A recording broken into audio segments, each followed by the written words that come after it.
আমাদের এই মধ্যবিত্ত ছাপোষা জীবনে সুখের জন্য খুব বেশি কিছু লাগে না। আসলে আমাদের দৈনন্দিন যে জীবন,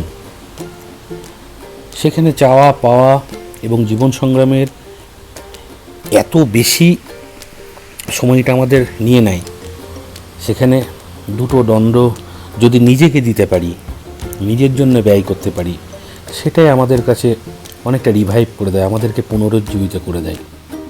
আর ভ্রমণ হচ্ছে সেই পুনরুজ্জীবনের অন্যতম বড় একখানা উপায়। অনেকেই সমুদ্র ভালোবাসেন, অনেকে অন্যান্য জঙ্গল ভালোবাসেন, কিন্তু পাহাড়ের যে ভালোবাসা, এ ভালোবাসার কোনো নাম হয় না।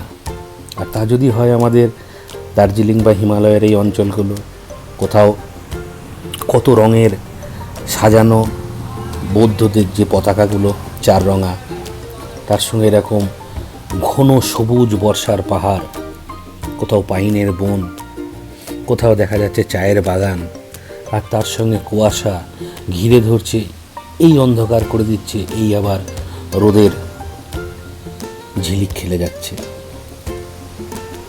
এই পাহাড়ের যে ধূপ ছায়া, এর কোনো বিকল্প নেই। এর বিকল্প একমাত্র পাহাড়। তার মধ্যে এরকম তিস্তার উচ্ছল নদী, এখন বর্ষা তাই জলটা ঘোলা, কিন্তু এটা যখন 8-2-3 মাস পর বর্ষাটা চলে যাবে, অক্টোবরের পর থেকে ধীরে ধীরে এটা সবুজ হয়ে যাবে। আর সিকিম, সে তো স্বর্গ, পাহাড়ের স্বর্গ।